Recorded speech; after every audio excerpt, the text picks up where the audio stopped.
Conductive heat loss. What in the world is it? Well, here with us today is TJ Ewing to help explain that.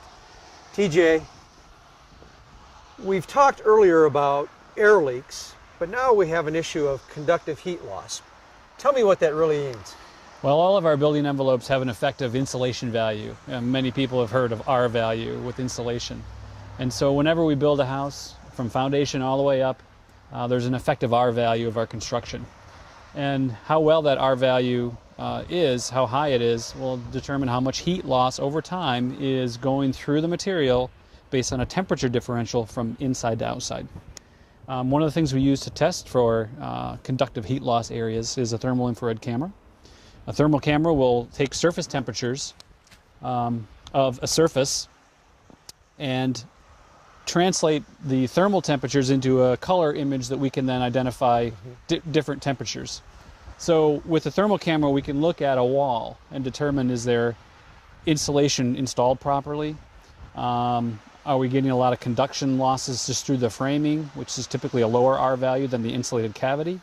Foundation walls typically have a lot of heat loss since they're an R value of 0.1 per inch, which is quite low.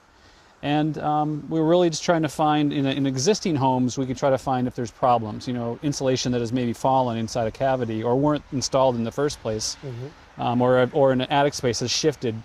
And for new homes, we can use it just to diagnose, to make sure that, our heat barrier, we're not finding any heat losses that are going on for some unknown reason. Sure. Now I imagine some of the more severe culprits are windows, penetrations like bath fans and kitchen vents.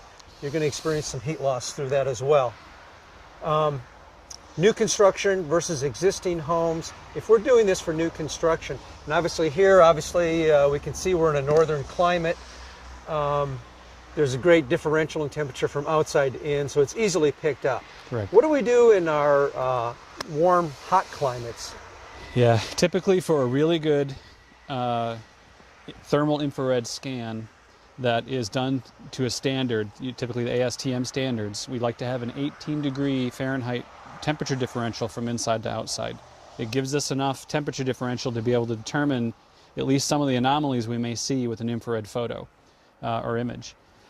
In the summertime, if we have air conditioning, sometimes we can run the air conditioning and get a good temperature differential from inside to outside. But there are going to be some certain, shoulder season times when it's may be tough to do that. We can still kind of look with the camera at any time, but if we're really trying to do a diagnostic read that may have some decision-making capabilities, then we'll want to get an 18-degree temperature differential. So, in wintertime up here, it's very easy to do. Summertime, if we're air conditioned, we can typically do that. Shoulder seasons, we see, it depends on the weather. Well, that's a good diagnostic test using the infrared camera to help determine where your thermal heat loss is occurring in the house. I'm Mike with Let's Talk Building.